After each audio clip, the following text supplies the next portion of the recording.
Most small businesses do not fail because the owners are lazy or untalented. They fail because the owners believe a dangerous myth about entrepreneurship. Michael Gerber calls this the entrepreneurial myth, or E-myth, the belief that if you understand the technical work of a business, you understand how to run a business that does that work.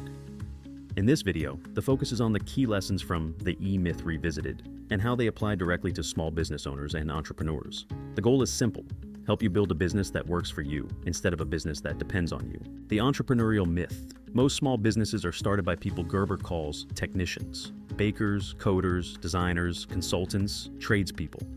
One day, the technician has what Gerber calls an entrepreneurial seizure and decides, I'm tired of working for someone else. I'm going to start my own business doing what I already do. The assumption is, because I know how to do the work, I know how to build a business around that work. But running a business requires a very different skill set from performing the technical task. It requires vision, systems, management, and an understanding of customers and money. This gap between technical skill and business skill is the trap that swallows many small businesses within the first few years. The three personalities?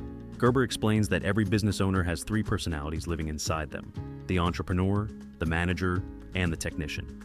The entrepreneur is the visionary. This part of you asks, what will this business look like in 5 or 10 years? What opportunity are we really creating? The manager is the organizer.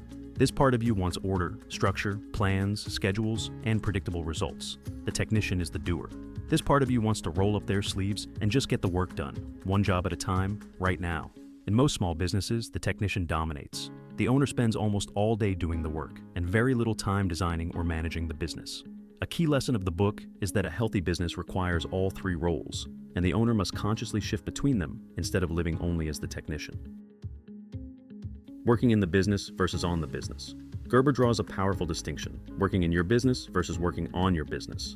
Working in the business means doing today's jobs: serving customers, answering emails, fixing problems, delivering the product or service. Working on the business means stepping back to design the systems, strategy, and structure that will allow the business to run smoothly without constant firefighting. Most small business owners stay stuck working in the business because the technician in them is always busy. There is always another job to do, another customer to serve. The shift that the E-myth revisited urges is to carve out deliberate time to work on the business, even while the day-to-day continues.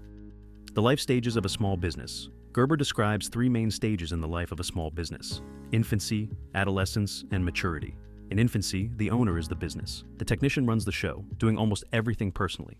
This stage feels exciting at first, but eventually the workload becomes overwhelming, and the owner hits a wall of exhaustion or chaos.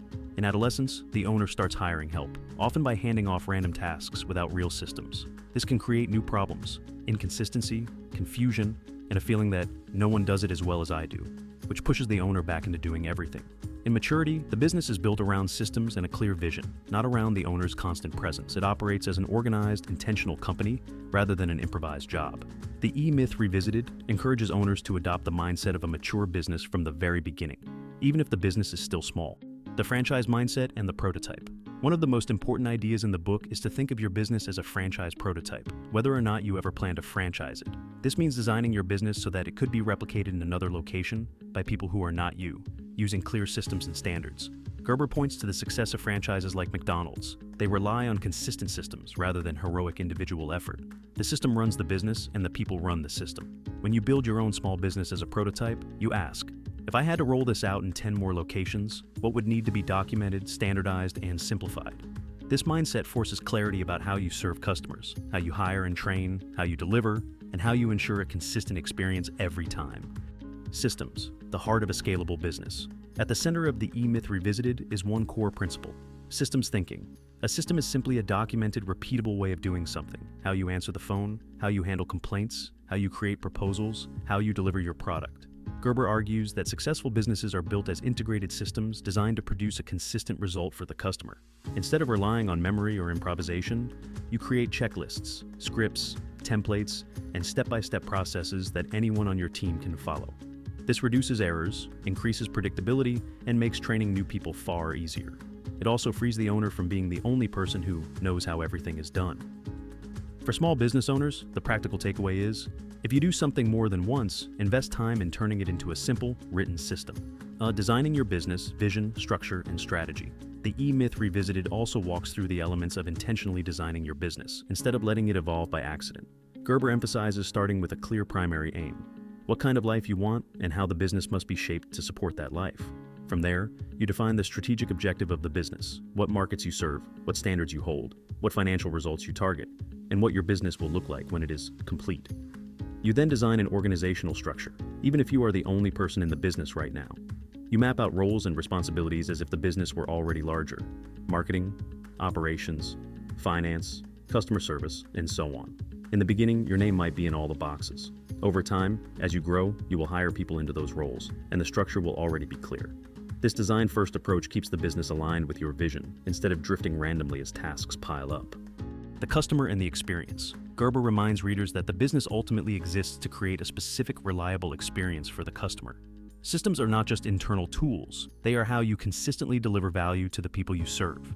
Understanding your customers' expectations, fears, frustrations, and desires becomes a design input for your systems. For example, if customers value speed and clarity, your systems must support fast responses, clear communication, and simple steps from first contact to final delivery. The E-Myth Revisited encourages owners to observe and refine the entire customer journey, from first impression to after-sales follow-up, as an integrated experience. By treating the customer experience as a design system, you create loyalty, referrals, and a reputation that does not depend on any one individual. Mindset shifts for small business owners. The biggest change is that the E-Myth Revisited asks of small business owners are mental, not just tactical. First, shift from thinking of yourself as the business to thinking of yourself as the builder of the business. Second, accept that technical skill is only one part of entrepreneurship. Vision, management, and system design are equally important.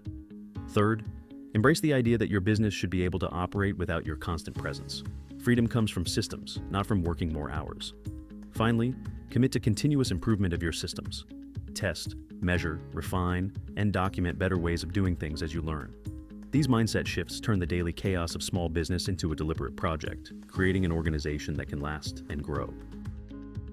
Practical takeaways you can apply. Here are practical steps small business owners can take from this great book. 1. Schedule regular time each week to work on the business. Use that time only for planning, system building, and improvement, not for doing day-to-day tasks. 2.